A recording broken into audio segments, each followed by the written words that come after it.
시편 6편 1절에서 10절 말씀 제가 봉독해 드리도록 하겠습니다. 여호와여, 주의 분노로 나를 책망하지 마시오며 주의 진노로 나를 징계하지 마옵소서. 여호와여, 내가 수척하여 싸우니 내게 은혜를 베푸소서. 여호와여, 나의 뼈가 떨리오니 나를 고치소서. 나의 영혼도 매우 떨리나이다. 여호와여, 어느 때까지니까? 여호와여, 돌아와 나의 영혼을 건지시며 주의 사랑으로 나를 구원하소서. 사망 중에서는 주를 기억하는 일이 없사오니 수월에서 주께 감사할 자 누구리이까? 내가 탄식함으로 피곤하여 밤마다 눈물로 내 침상을 띄우며 내 요를 적시나이다. 내 눈이 근심으로 말미암아 쇠하며 내 모든 대적으로 말미암아 어두워졌나이다. 악을 행하는 너희는 다 나를 떠나라. 여호와께서 내 울음소리를 들으셨도다. 여호와께서 내 간구를 들으셨으며 여호와께서 내 기도를 받으시리로다. 내 모든 원수들이 부끄러움을 당하고 심히 떨미어 갑자기 부끄러워 물러가리로다. 아멘. 네, 오늘 말씀은 시편 6편 말씀입니다. 시편을 볼 때마다 왜 이렇게 그죠? 힘든 얘기로 가득 차 있을까? 그죠? 너무 좋을 때는 또 이렇게 기도를 안 하는 그런 일들이 너무 좋을 때는 기도 잘 안 하는 것 같은 그런 생각이 들어요. 인간적인 생각입니다. 너무 고통 중에 있을 때 이제 갈 데도 없고 의지할 데도 없고 딱 하나님만 보이는 이제 그런 상황이기 때문에 더 그렇지 않을까. 그래도 기쁨 중에 찬양하는 게 있죠. 그럴 때는 이런 깊은 고통을 겪으면서 주님과 이런 깊은 관계 속에서 살아가는 자가 또 기쁜 일을 당했을 때 이게 하나님께로부터 왔구나, 이걸 알고 기뻐하며 찬양할 수 있지 않을까. 그래서 이런 고통 속에서 하나님을 딱 붙잡고 그분과 뗄 수 없는 관계를 가지는 것은 기쁠 때도 하나님을 떠나지 않게 하는 그런 뿌리를 내리는 것이다, 이렇게 그렇다는 생각이 듭니다. 오늘 본문 말씀 10절까지잖아요. 제가 간단하게 좀 설명을 해드립니다. 다윗의 시라고 하니까 이게 시인이 다윗이겠다 생각이 들죠. 그래서 여호와여 1절에 주의 분노로 나를 책망하지 마시오며, 지금 다윗이 시인이 어떤 걸 느낍니까? 주님이 분노하고 계시나, 분노하셔서 나를 책망하고 계시는구나, 이 생각을 하는 거예요.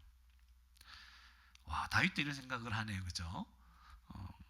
그리고 주의 진노로 나를 징계하지 마옵소서. 주께서 진노하고 계시는구나, 나를 징계하고 계시는구나, 내가 잘못한 것 때문에.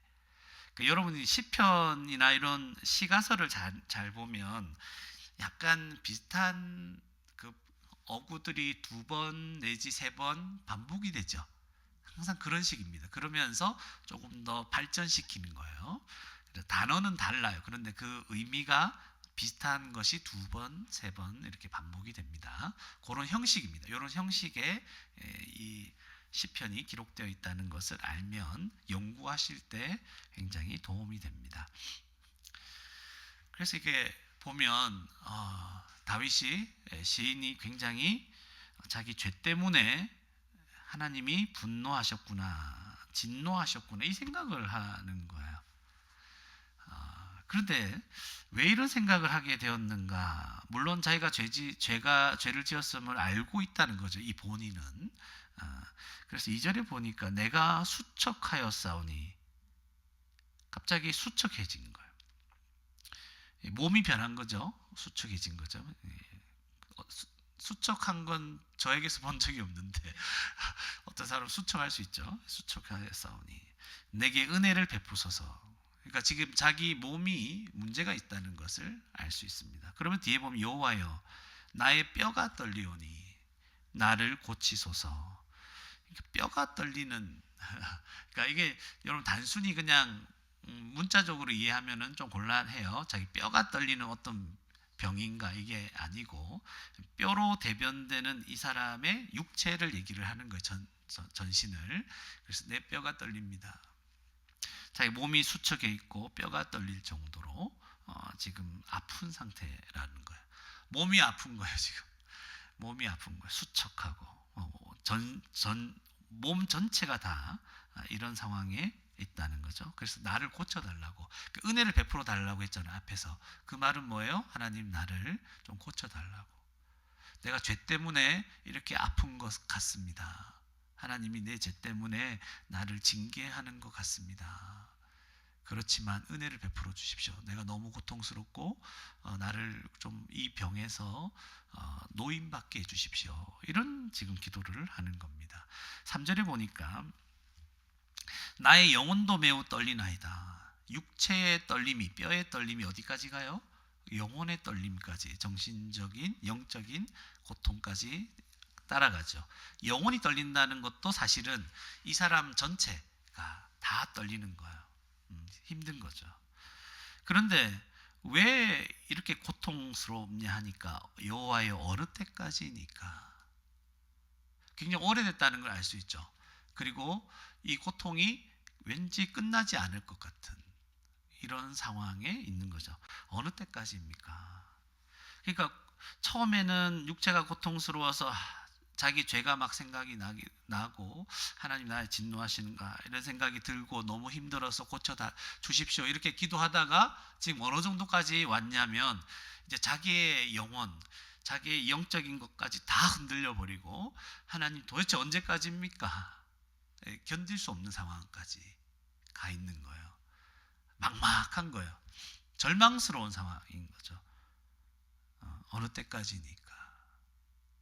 이 절망스러운 상황에서 그가 하나님께 이제 4절에서 7절까지 또 기도를 하는데요. 어떻게 합니까? 4절에 여호와여 또 하나님을 부르죠. 돌아오십시오. 돌아와. 그러니까 지금은 육체적인 고통에서 시작해서 자기 죄를 깨닫고 굉장히 힘들어하는데 끝날 것 같지 않은 상황에서 이제 어떤 문제가 일어나냐면 여호와와 멀어진 거예요. 하나님과 가까이 있었던 이 교제했던 이 모든 것에서 지금 이 순간들이 깨어진 거죠. 하나님께서 멀리 가 계시다는 거예요. 돌아오십시오. 그래서 뭐라고 합니까? 나의 영혼을 건져달라고. 나의 영혼을 건져달라고. 이 병을 고치는 것도 있지만 지금 자신의 이 모든 것들을 지금 구원해달라는 거죠. 이 상황에서. 그런데 자기가 의지할 것은 뭐밖에 없어요? 지금 자기가 죄 때문에 이런 고난을 당한다고 생각하고 있잖아요. 그러니까 하나님 내가 착하게 잘 살았으니까 나를 좀 어떻게 해달라고 하는 게 아니잖아요. 우리는 그럴 자격이 없는 자들입니다. 오직 어디에 기대입니까? 이 사람은 주의 사랑으로. 그러니까 주님의 그 사랑, 하나님은 사랑이시라.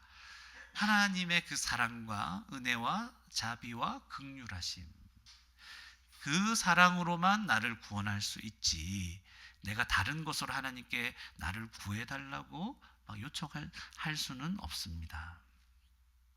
그러니까 굉장히 절망적인 고통 중에서 하나님과 멀어짐을 느끼는 영적인 고통을 함께 겪으면서 하나님의 사랑만이 나를 구원할 수 있습니다.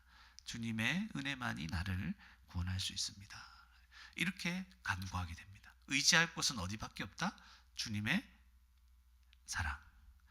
하나님이 어떤 분이신가에 의지하는 것이지 다른 것에 우리가 도움을 구할 수 없다는 거죠. 5절에 사망 중에서는 주를 기억하는 일이 없사오니 이게 무슨 말입니까? 지금 아파서 죽을 것 같다는 거예요. 이 고통이 이제 자기가 곧 죽음에 이르는 거예요. 그래서 그 뒤에 보니까 스올 나오죠. 이 스올은 뭐 애매하게 여러 가지 얘기를 많이 하지만 그 죽은 자들이 가는 곳이 어디예요? 그냥 무덤이잖아. 이렇게 생각하시면 돼요. 그냥 무덤이구나. 음, 죽는 자들이 있는 곳. 그렇다고 해서 뭐 연옥이 있다 이런 얘기 아니에요. 그래 복잡하게 생각하시면 안 되고 죽음을 얘기하는 거예요. 그러니까 앞에 그래서 이 같은 비슷한 억구가 반복된다고 했잖아요. 그러면 쉬워요. 5절에 보세요. 스월이 뭔지 궁금 안 하셔도 바로 앞에 뭐가 있어요? 앞에 9절에서 사망 중에서는 이렇게 나오잖아요. 그럼 스월이 뭐예요? 사망이구나.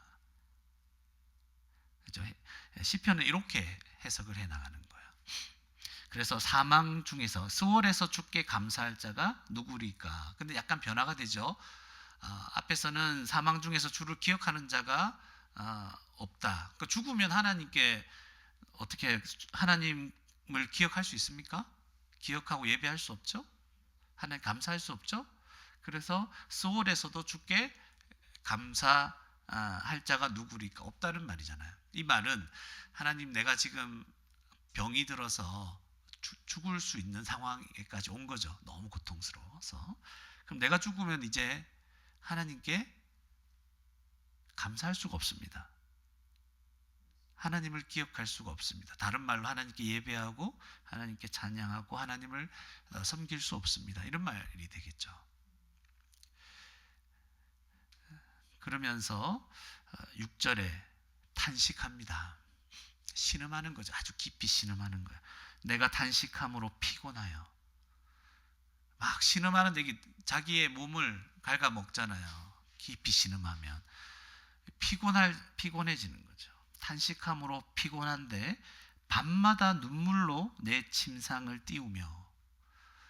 눈물로 침상을 띄울 수는 없죠, 그죠? 그러나 눈물로 밤을 지새우는 거죠. 내 요를 적시나이다. 그러니까 눈물이 계속 나오는 상황. 막 신음하는데 눈물이 멈추지가 않아요. 근데 너무 신음하면서 몸은 너무 힘든데 눈물은 그치지 않고 이 고통, 영적인, 육체적인 고통 이것이 다 결합되어서 지금 하나님 앞에 그 은혜만을 구하고 있는 상황이죠.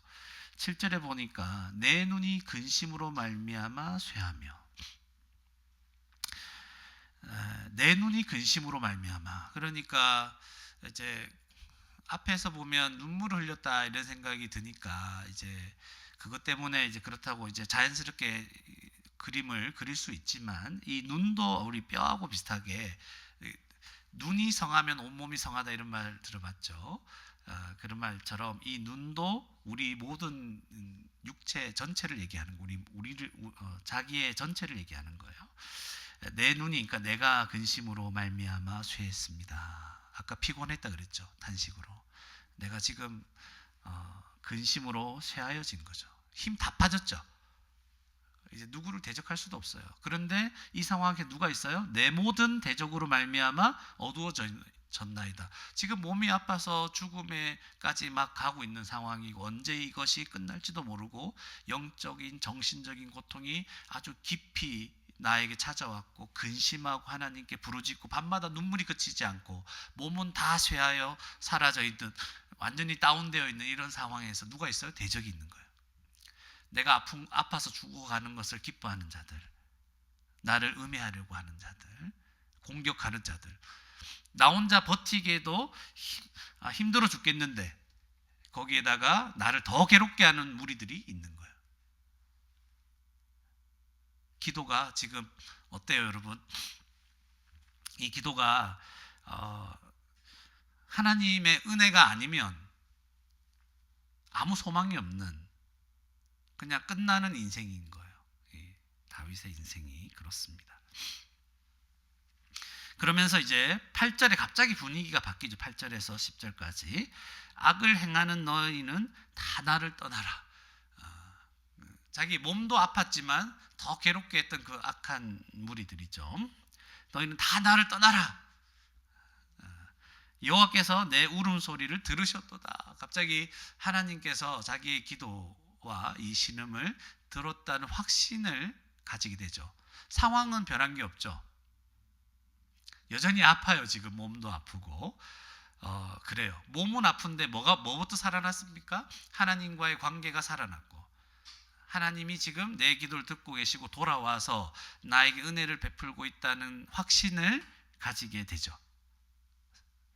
그래서 9절에 여호와께서 내 간구를 들으셨으며 여호와께서 내 기도를 받으시리로다. 주님께서 다 내 기도에 응답하셔서 나를 고치실 뿐만 아니라 나를 이 상황에서 건지실 것이다 라는 확신, 지금은 그대로예요.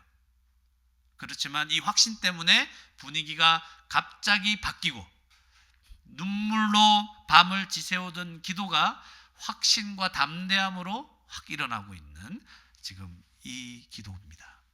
10절에 내 모든 원수들이, 원수가 한두 명이 아닌 거예요. 지금 부끄러움을 당하고 자기들이 승리할 줄 알았는데 다시 이 시인이 힘을 회복하고 이제 그들이 기대했던 죽음이나 그런 것들이 더 이상 찾아오지 않으니까 이제 물러갈 수밖에. 심히 떨미어 그들이 떱니다. 와, 우리가 지금 이제 죽겠구나. 잘못하다가는 갑자기 부끄러워 물러가리로다. 다 떠날 것이다. 이런 기도로 바뀝니다. 그러니까 이 기도 내용을, 이 노래를 가만히 보면 우리가 참 기도가, 오늘 찬양도 있었지만 한숨으로 시작된 기도가 그죠? 갑자기 바뀌죠. 주님이 한숨을 이게 우리의 한숨을 바꾸셔서 기쁨과 찬양으로 만드시는, 담대함으로 일어나게 하는, 이게 기도입니다. 그러니까 기도를 했는데 한숨으로 시작해서 한숨으로 마치면 기도가 덜 된 거예요. 기도가 뭐 잘못된 거예요. 맞죠? 한숨으로 시작했으면 이제 눈물 많이 나겠죠. 막 기도하고 이제 하나님 생각하면서 막 하다가 주님이 마음에 위로와 확신과 소망을 막 주시면서 어떻게 돼야 돼요?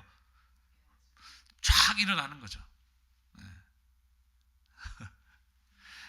그런 게 바로 기도입니다, 여러분. 기도하면 더 우울해지는 게 아니고, 기도하면 내 마음에 하나님이 은혜를 주셔서 완전 내 마음을 변화시키시는 그 일이 일어날 때까지 사실은 엎드려 있으면 돼요. 오래 있는다고 엎드려 그렇게 되는 건 아니에요. 그러니까 마음을 들여서 하나님을 믿고 생각하고 의지함으로 이런 일이 일어나는 것이죠. 오늘 말씀을 통해서 세 가지만 말씀을 드리겠습니다. 첫 번째로, 교회는 고통 속에서 하나님의 은혜를 구하며 살아야 합니다. 교회는 고통 속에서 하나님의 은혜를 구하며 살아야 합니다. 이 시인의 고통은 어떤 고통이었습니까? 육체의 고통이었죠. 기본적으로. 나중에는 죽을 수도 있는 이런 상황이잖아요. 얼마나 고통스러울까. 이 병이 언제 회복될지도 모르는 이런 상황입니다. 그리고 이 고통은 죄 때문이었죠. 본인은 그렇게 인정하고 있죠. 주님의 분노와 징계가 있다. 그래서 이 고통은 자기가 지금 하나님의 진노 아래 있다는 이런 고통, 영적인 고통도 함께 갑니다. 그리고 또 어떤 고통까지 이루어집니까? 육체의 고통, 죄로 말미암은 고통이 나중에 점점점 어떤 고통으로 이루어지냐면 하나님과 자기가 영적으로 이렇게 멀어져 있는, 하나님과 단절되는 고통까지 지금 겪고 있는 것이죠. 이 고통에서 구원받을 길은 뭐밖에 없습니까? 여기에서 벗어날 수 있는 길은 하나님의 사랑밖에 없죠. 4절에 하나님의 사랑밖에 없습니다. 그러니까 우리가 고통 가운데 있을 때 이 고통에서, 여러분 어떤 고통 때문에 힘들어할지 모르겠지만 이 고통에서 우리가 구원받을 수 있는 길은 뭐밖에 없다는 걸 생각해야 돼요. 하나님의 사랑, 주의 은혜, 하나님의 인자하심, 이거밖에 없구나. 이걸 다 기억해야 돼요. 주님, 내 이 고통에서 건져 주십시오. 근데 이때 이제 한 가지 해결해야 될 문제가 있죠. 죄를 지으면, 목사님, 죄를 지으면 하나님은 병을 주십니까? 죄를 지으면 반드시 병을 주십니까? 아니죠. 아니죠. 반드시 그렇지는 않아요. 물론 필요할 때는 꼭 병을 줘야지만 얘가 주님께 돌아올 수 있으면 병이라도 주시는 거죠. 그렇지만 죄를 짓는다고 해서 병을 주시지는 않아요. 반드시. 만약 그랬다면 우리는 지금 다 병원에 있어야 되죠. 병원에서 예배를, 교회는 다 병원에 세워져야 돼요. 그래서 환자들 다 모아가지고 우리가 지금 병든 것은 우리의 죄 때문입니다. 이렇게 얘기를 하면서 예배를 드려야 되겠죠. 그래서 죄를 짓는다고 반드시 병을 주시는 거 아닙니다. 그런데 왜 시인은 이 병이 자신의 죄 때문이라고 합니까? 이 생각을 해야 되는 거죠. 이 문제를 해결해야 되겠죠. 그래서 우리는 병에 걸렸을 때 성도가 어떻게 해야 하는가, 야고보서의 말씀을 통해서 우린 대답을 얻을 수가 있다는 거예요. 야고보서 한번 찾아볼까요? 야고보서 5장 13절에서 16절. 야고보서 5장 13절에서 16절.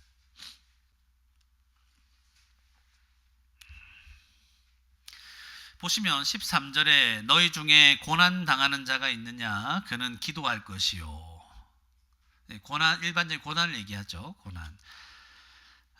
즐거워하는 자가 있느냐? 그는 찬송할지어다. 그러니까 고난 당할 때는 믿음으로 사는 게 뭐예요? 기도죠. 하나님께 의지하고. 그럼 즐거워할 때 즐겁다, 나가서 놀면 됩니까? 물론 놀아도 됩니다. 즐거울 때 뭐예요? 찬송한다는 건 하나님께서 주신 거구나, 이 모든 즐거움이. 그래서 하나님을 의지하면서 찬송하는 거죠. 그러면서 14절에 너희 중에 병든 자가 있느냐? 어떻게 합니까? 그는 교회 장로들을 청할 것이요, 그들은 주의 이름으로 기름을 바르며 그를 위하여 기도할지니라. 그를 위해 기도하죠. 병든 자가 있을 때 장로들이. 그런데 15절에 믿음의 기도는 병든 자를 구원하리니, 믿음의 기도가 병든 자를 구원한답니다. 고쳐준다는 거죠.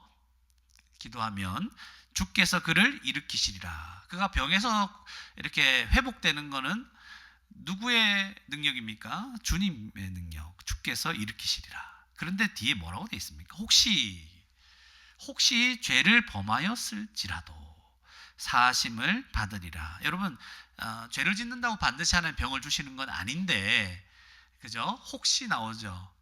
그러나 혹시 죄를 범하였을지라도 사하심을 얻는다. 이렇게 병이 들었을 때 성도가 해야 될 일은 뭐예요? 기도입니다. 맞죠? 믿음의 기도입니다. 근데 기도하는 가운데 죄 사함을 받게 된다는 거죠. 16절에도 뭐라고 되어 있습니까? 너희 죄를 서로 고백하며 병이 낫기를 위하여 서로 기도하라.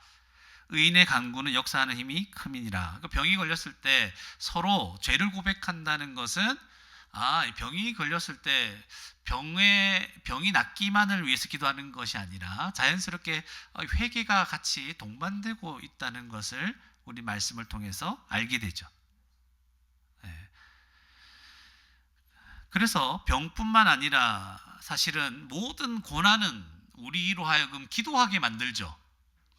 여기서는 병에 국한해서 말했지만 병뿐만 아니라 모든 고통과 고난은 우리로 하여금 기도로 나아가게 합니다. 여러분, 진짜 고통스러울 때, 아니면 누구한테 맞았을 때, 다쳤을 때 뭐부터 나와요? 하나님, 이렇게 나오잖아요. 하나님, 이렇게. 이거는 그냥 얘기한 거지만 기도하게 하는 거죠. 하나님 앞에서 우리 자신을 살펴보게 합니다. 고난 속에서, 병 중에.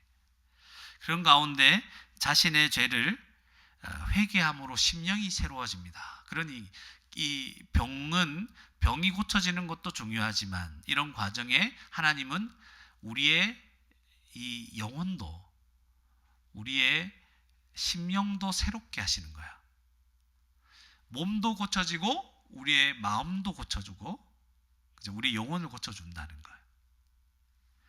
병에 걸리지 않았더라도 여러분, 자신을 깊이 살펴보면 회개할 죄들이 많아요, 적어요? 많죠. 그게 사실은 고난이 오지 않을지라도, 병에 걸리지 않을지라도 우리는 늘 회개하며 살아가야 될 자들이에요. 그런데 이걸 놓치고 아까 이제 찬송도 그랬지만 무디어지는 거예요. 무디어져서 자기가 지금 회개할 것들을 안 하고 있으면 마음이 강팍해져요. 마음이 강팍해지고 하나님 말씀을 듣기를 거부하게 되고 말씀에 순종하기를 거부하게 되고 하나님과 계속 멀어진다니까. 그러니까 이 병이 들었을 때뿐만 아니라 고난 가운데 있을 때뿐만 아니라 모든 순간에 사실은 회개하며 나아가야 되는 거죠. 그러나 그렇게 하지 못했을 때, 특별히 병으로 고통당하고 있을 때 우리는 더 자신을 깊이 되돌아보면서 하나님 앞에 죄를 고백하고 회개하게 되는 겁니다. 특별한 죄가 있어서 회개하기도 합니다. 그러나 우리가 병중에 육체뿐만 아니라 우리의 영혼까지 회복되는 나의 도움은 하나님이시다 이렇게 고백하게 되는 거죠. 그렇기 때문에 우리는 병들어 있는 성도들을 보면서 우리가 할 일은 뭘까요? 정죄하면 안 됩니다. 너가 죄 지었기 때문에 지금 아픈 거다 이런 얘기하면 진짜 말씀을 모르는 거예요. 맞죠? 우리가 할 일은 위에서 기도하는 거죠. 병 들었을 때 우리가 기도하는 거죠. 섣불리 이 병의 원인을 판단하면 안 됩니다. 이 병의 원인을 아는 사람은 오직 병들어 있는 자신밖에 없어요. 성도 자신은 하나님 앞에서 왜 이런 시간을 하나님께서 나에게 주셨는지를 알 수 있습니다. 여러 가지로 해석할 본인은 해석이 막대요. 그래서 사실은 병 때문에 막 이렇게 아파 있는 중에 성도는 회개부터 먼저 할 때가 많아요. 그리고 하나님을 의지합니다. 그래서 이제 우리는 생각을 해야 돼요. 하나님의 목적은 성도에게 고통을 주시는 겁니까? 아니죠. 하나님의 목적은 그 성도, 하나님 백성이 다시 하나님께로 나오도록 하는 것이 하나님 목적이에요. 하나님 목적 여기에 있습니다. 그래서 육체적인 이 고통이 영적인 고통으로 확장되는 이런 일도 같이 겪게 하시는데, 이러한 전체적인 고통 중에서 하나님과 깊이 교제할 수 없을 것이라는 이 사실 때문에 오늘 시인이 절망하고 힘들어하고 있잖아요. 하나님께서 고통을 왜 주실까? 하나님이 우리를 부르시는 강력한 음성인 거예요. 이제 좀 나온다. 그죠? 그동안 나를 너무 떠나지 않았냐? 그동안 죄를 지으면서도 강팍해지면서도 회개하지 않고 그냥 이렇게 살면 되겠지 하고 살지 않았냐? 하나님이 강력하게 다시 더 멀어지기 전에 딱 부르시는 거죠. 그것이 질병이 될 수도 있고 다른 우리 삶의 여러 가지 고난이 될 수도 있어요. 하나님 그럴 때가 있는 그것을 사용하셔서 다시 우리를 탁 붙잡으시고 부르시는 겁니다. 내가 의지하고 소망할 분은 하나님밖에 없구나, 이걸 깨닫게 하시는 거예요. 그리고 하나님의 사랑과 은혜만을 바라보고 살도록 하시는 거예요. 이게 하나님의 목적입니다. 하나님은 여기에 목적이 있지. 야, 좀 힘들어 볼래? 너 말 잘 안 들었지? 한번 당해봐라. 이건 우리가 하는 거잖아요. 그죠? 하나님이 그런 분이 아닙니다. 하나님은 고통 중에서 우리를 회복시키십니다. 그래서 확신 가운데 살아가게 합니다. 그래서 오늘 시편에 병과 영적인 고통으로 힘든데 원수들까지 괴롭히는 상황 아닙니까? 그죠? 이게 엎친 데 겹친 거죠. 그런 상황에서도 하나님께서 기도에 응답하셨음을, 내게 은혜를 베푸셨다는 사실을 확신하며 살아가도록 하시려고 우리를 고통 중에서 우리를 부르시고 하나님만 의지하게 하시고 더 큰 어려움들을 뚫고 나가게 하시죠. 이 대적들, 원수들 다 쓸어가 죽는 사람을 막 짓밟으러 달려오는 원수들을 생각해 보세요. 그죠? 기가 막히죠. 근데 그들을 뚫고 일어나도록 하시도록 하나님은 우리를 부르시는 거예요. 고통 중에. 결국 고통은 우리를 정금같이 만듭니다. 하나님의 은혜로 살게 만듭니다. 모든 극심한 고난에서 은혜와 승리를 확신하며 살게 하시려는 하나님의 은혜다. 이걸 확신하고 살아가셔야 됩니다. 여러분 지금 고통 중에 있습니까? 어느 때까지니까 그게 끝이 안 보이는 것 같습니까? 그게 육체적인 고통이든 정신적인 고통이든 이 고통 때문에 자꾸만 하나님과 멀어지는 거 아닙니까? 우리 다 경험이 있잖아요. 1단계는 너무 힘들 때 하나님과 멀어져요. 너무 힘드니까 기도도 안 되고 힘드니까 말씀도 안 맞고, 맞죠? 다 경험해봤던 것들이에요. 하나님과 점점점 멀어지고 있는 거죠. 하나님의 은혜만 바라고 나아가야 되는데 너무 힘드니까 하나님 왜 이러십니까? 이런 마음이 들죠. 그러니까 하나님께 기도하기도 싫어져. 이런 마음이 생겨요. 왜 나한테 이러십니까? 그런데 이런 가운데서 하나님께서 우리 가운데 회개할 것이 생각나게 하시거든 회개함으로 정금같이 하나님께 나아가셔야 됩니다. 큰 고통 중에도 여러분 하나님의 은혜로 강하여 주셔야 돼요. 고통 중에 나 힘들다 이렇게 있으면 안 되고, 고통 중에 하나님이 주시는 은혜를 딱 붙잡고 강해지셔야 돼요. 고통 중에서만 강해질 수 있어요. 그래서 믿음으로 인내하며 우리를 이기게 하실 것을, 앞으로 다가오는 더 큰 파도를 하나님이 뚫고 나가게 하시려고 지금 우리를 다 이렇게 강하게 세우신다는 사실을 기억해야 됩니다. 그렇게 살아가는 저와 여러분이 되기를 바랍니다. 두 번째로, 교회는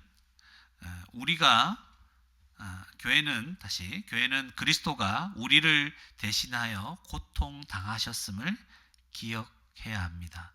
교회는 그리스도가 우리를 대신하여 고통 당하셨음을 기억해야 됩니다.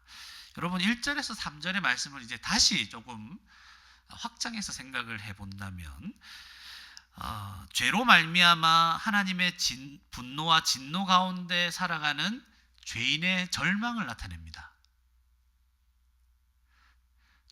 죄인에게 하나님이 어때요? 주의 분노로 책망하고 계시죠. 주의 진노가 있잖아요. 그래서 그는 큰 고통 중에, 죄와 사망 가운데 고통 중에 살아가고 있는 거예요.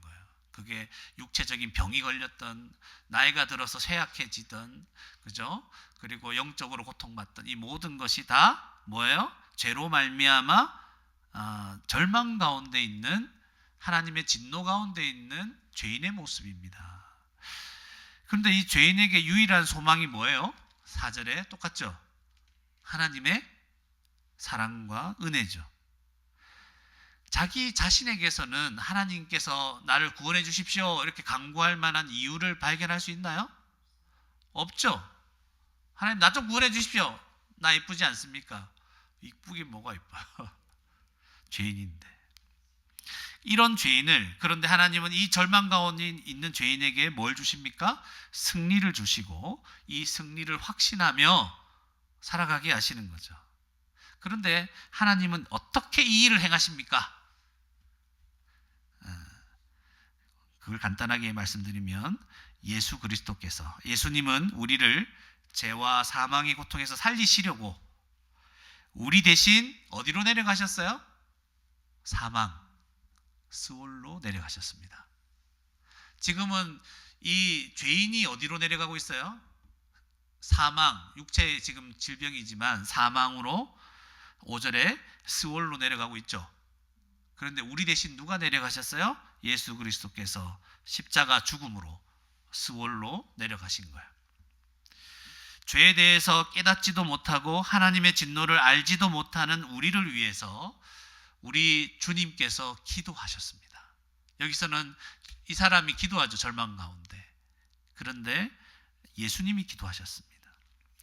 이 시인의 고통에 가득 찬 기도는 우리 예수님의 기도를 생각나게 합니다. 그래서 우리 한번 찾아볼까요? 마태복음 26장 36절부터 한번 볼까요? 마태복음 26장 36절에서 부터 보면, 오늘 이 시인이 눈물을 흘리며 기도하는 이 모습을 예수님에게서 보게 되는구나, 예수님이 이렇게 기도하셨구나 하는 걸 알게 됩니다. 36절에 보세요. 이에 예수께서 제자들과 함께 겟세마네라 하는 곳에 이르러, 제자들에게 이르시되 내가 저기 가서 기도할 동안에 너희는 여기에 앉아 있으라 하죠. 그리고 37절에 베드로와 세베대의 두 아들을 데리고 가실새 뭐합니까? 고민하고 슬퍼하사. 그죠? 고민하고 슬퍼하십니다. 예수님이 슬퍼하세요. 고민하고. 38절에 말씀하시되 내 마음이 매우 고민하여 어떻게 되었다? 죽게 되었으니. 주님의 이 영적인 정신적인 고통이 극에 달하고 있음을 알 수 있죠. 예수님이 매우 고민하여 죽게 되었으니 너희는 여기 머물러 나와 함께 깨어 있으라. 앞으로 자신이 당할 십자가의 이 고난이 얼마나 무시무시한 것인지를, 하나님의 진노를 받는 것이잖아요. 그 진노를 받는 것이기 때문에 고민하여 죽게 된 상황인 거예요. 예수님이 그렇게 지금 고민하시는 거예요. 그러면서 기도하시는 거죠. 39절에 조금 나아가서 얼굴을 땅에 대시고 완전히 고개를 땅에 댈 수밖에 없는 거예요. 엎드려 기도하여 이르시되 내 아버지여 만일 할만하시거든 이 잔을 내게서 지나가게 하옵소서. 이 잔이 뭐예요? 십자가에서 죽는 거잖아요. 이것이 얼마나 무서운 건지를 아는 유일한 분이 예수님이세요. 하나님의 진노를 받는 게 얼마나 끔찍한 것이고 무서운지 아는 분이 예수님밖에 없어요. 다른 사람은 없어. 우리들은 몰라. 이거는 뭣도 모르고 지금 죄짓고 살아가는 거예요. 그래서 할만하시거든 이 잔을 내게서 옮기십시오. 나의 원대로 마옵시고 아버지의 원대로 하옵소서. 그러나 하나님의 뜻대로 되기를 원합니다. 40절에 이제 제자들에게 오사 그 자는 것, 그러니까 제자들은 자고 있다니까. 이 하나님의 진노 가운데 서는 것이 얼마나 두려운지를 모르니까 그냥 자고 있어요. 우리 똑같아요. 죄인들은 하나님의 진노받는 게 뭔지 모르니까 이 세상에서 그냥 영적으로 다 자고 있는 거죠. 뭣도 몰라요. 긴장하지 않아요. 베드로에게 말씀하시되 너희가 나와 함께 1시간도 이렇게 깨어 있을 수 없더냐. 그 무서움을 모르니까 깨어 있을 수 없죠. 41절에 시험에 들지 않게 깨어 기도하라. 마음에는 원이로되 육신이 약하도다 하시고 다시 두 번째 42절에 두 번째 또 기도합니다. 나아가서 기도하여 이르시되 내 아버지여 만일 내가 마시지 않고는 이 잔이 내게서 지나갈 수 없거든 아버지의 원대로 되기를 원하나이다. 또 기도하시죠. 다시 오사 보신즉 그들이 잔이 이제는 완전 푹 자고 있죠. 그들의 눈이 피곤함일러라. 44절에 또 그들을 두시고 나아가 세 번째 같은 말씀으로 기도하신 후. 그러니까 십자가를 지는 것이 예수님이 그냥 십자가 지고 오지 이게 아니죠. 굉장히 두려워하시고 고통스러워하시고 힘들어하셨죠. 우리 대신에 지는 거죠. 예수님은 질 필요 없어요. 사실은 우리 대신 우리를 구원하시려고 하신 거예요. 이에 제자들에게 오사 뭐라고 합니까? 자고 오시라. 보라 때가 왔으니 인자가 죄인의 손에 팔리리라. 이러면서 이제 끝나는 거죠. 예수님의 이 고통과 슬픔과 이 죽음으로 나아가려는 이런 기도가 마치 다윗이 이런 예수님의 기도를 예언이란 것처럼 보여주고 있죠. 여러분 고통으로 가득 찬, 우리 고통스러울 때 있잖아요. 고통으로 가득 찬, 손이 너무 힘듭니다. 이 고통으로 가득 찬 우리의 기도가 있기 전에 뭐가 있습니까?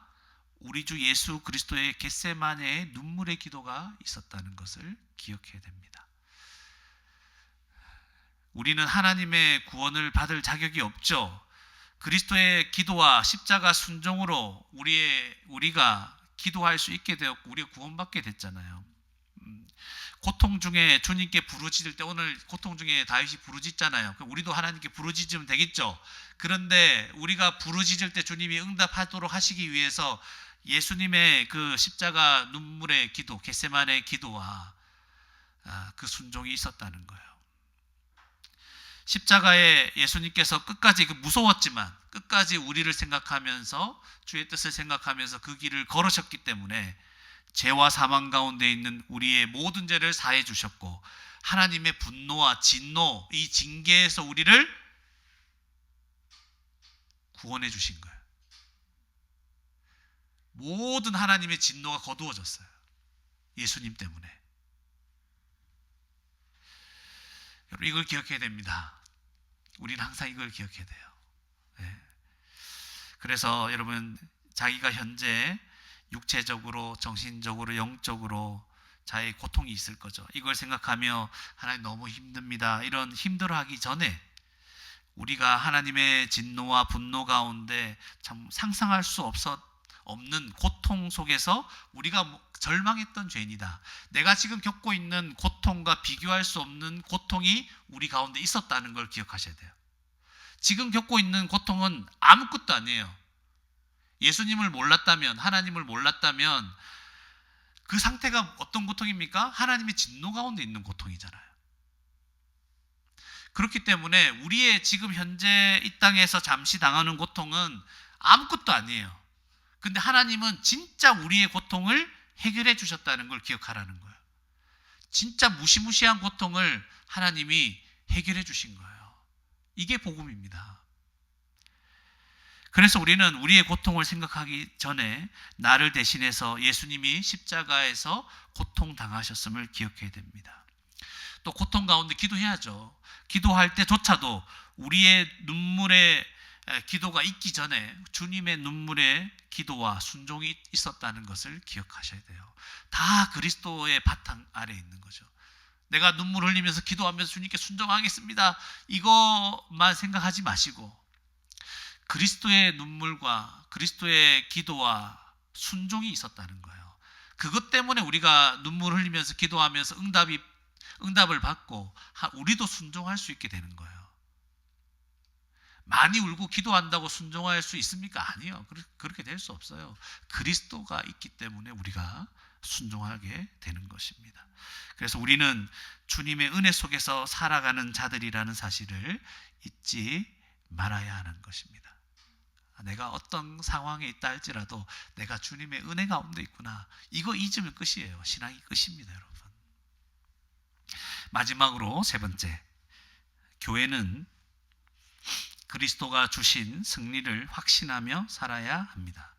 교회는 그리스도가 주신 승리를 확신하며 살아야 합니다. 여기 9절에서 8절에서 10절의 분위기가 완전 달라졌다고 했잖아요.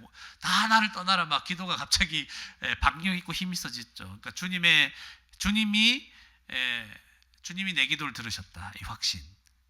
그래서 고통과 두려움 속에 있었지만 하나님께서 승리를 주신다는 이 확신과 담대함이 생겨나는 거잖아요. 그러면 그리스도께서 우리에게 주신 승리는 무엇입니까? 첫 번째는 지금 다윗이 병중에 있잖아요. 고통, 육체적인 고통이죠. 육체적인 고통에서 승리를 주셨죠. 처음 생각해 보면 하나님 우리에게 생명을 주셨잖아요. 육체의 생명을 주신 분이 하나님이시죠. 그리고 우리에게 건강도 주시죠. 여러분 지금 제대로 숨쉬고 살 수 있는 것 자체가 하나님의 은혜입니다. 그리고 병들었을 때 회복하는 것이, 여러분 약 먹어서 회복합니까? 네? 약이라는 것은 우리의 몸에 회복할 수 있는 능력들을 이렇게 도와주는 거잖아요. 그러니까 기본적으로 우리를 회복하게 하시는 분은 누굽니까? 하나님이시죠. 그럼 그런 약을 먹지 말라는 게 아니고, 그런 약을 하나님이 사람을 통해서 개발하게 하시고 그저 만들게 하신 것도 하나님의 은혜거든요. 그래서 하나님이 나를 회복하게 하신다는 것을 믿고 약을 먹는 거예요. 그리고 결과적으로 사망에서 우리를 부활하게 하시잖아요. 진짜 우리의 육체의 고통에서 온전하게 우리를 건져주신 분은 누구예요? 그리스도. 십자가의 승리가 우리 가운데 있는, 부활의 생명이 있는 거잖아요. 육체적으로 우리를 건지셨습니다, 그리스도께서. 그리고 우리의 정신적이고 영적인 고통에서도 우리에게 승리를 주십니다. 어떻게 주십니까? 성령을 주셨잖아요. 성령 하나님 우리에게 오셔서 하나님의 은혜를 깨닫게 하십니다. 그래서 우리에게 기쁨을 주시고 우리 가운데 소망이 넘쳐나게 하십니다. 원래는 지금 이 시인처럼 우리는 어떻게 해야 됩니까? 밤마다 눈물을 흘리면서 이제 소망 없는 기도를 해야 되겠죠. 근데 예수님께서 우리에게 주신 승리는 성령으로 말미암아 기쁨과 소망이 넘쳐나게 하십니다. 믿음을 자꾸 주셔요.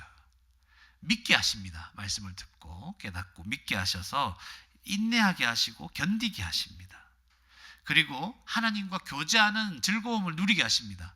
하나님께 나아가 하나님의 말씀을 생각하고 그의 음성을 말씀을 통해 듣고 또 하나님 앞에 우리의 마음을 토하고 그죠? 하나님 의지하며 살아가는 이 모든 즐거움을 주시는 거죠. 모든 염려와 걱정을 하나님께 내어 맡기며 살아가고 하나님이 응답하실 것, 가장 좋은 것으로 응답하실 것을 믿고 살아가게 하시는 승리가 그리스도로부터 온 거예요. 나를 대적하는 자들을 용서하고 품을 수 있는 사랑까지도 주십니다. 원래 여기 대적들 다 떠나라 했잖아요. 예수님이 주신 능력은, 승리는 그들까지도 품고 사랑할 수, 원수도 사랑하라. 이런 어마어마한 능력과 승리를 우리에게 주신 거예요. 그리고 본질적으로 우리 가운데 있는 죄와 사망, 죄로 인해서 사망을 우리는 사망으로 갈 수밖에 없잖아요. 이 죄와 사망에서 우리를 구원해 주신 거예요. 그리스도의 승리는. 그래서 하나님의 진노를 피하게 하셨고 우리가 지금 거룩한 하나님의 백성으로 하나님의 자녀가 되게 하신 것이죠. 하나님 영원한 그 나라를 예비하셨고 그 나라를 우리에게 상속해 주셨다는 사실입니다.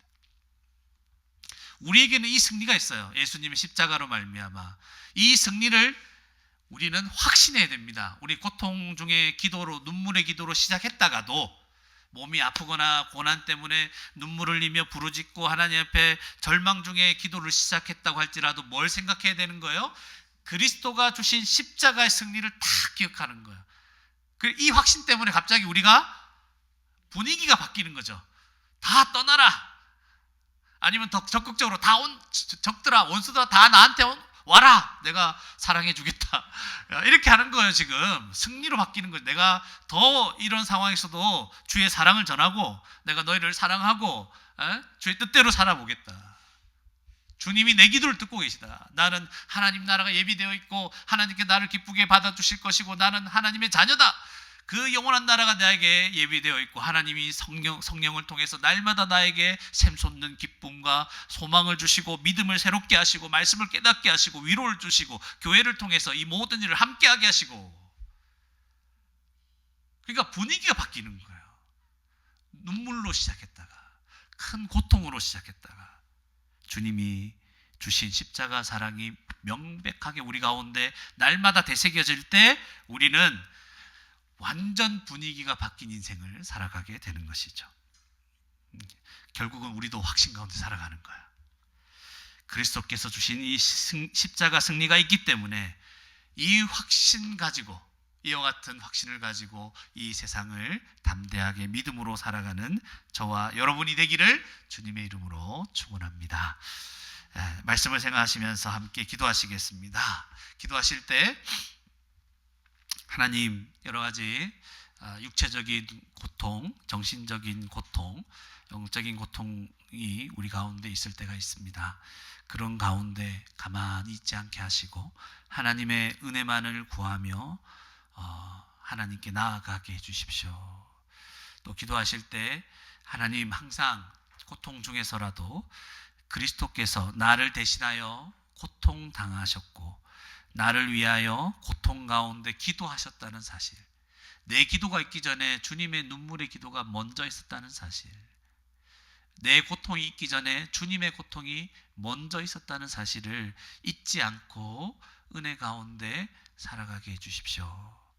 마지막으로 그리스도가 십자가에서 우리에게 주신 그 승리들을 확신하고 많은 고통 중에서도 담대하게 믿음으로 살게 해주십시오.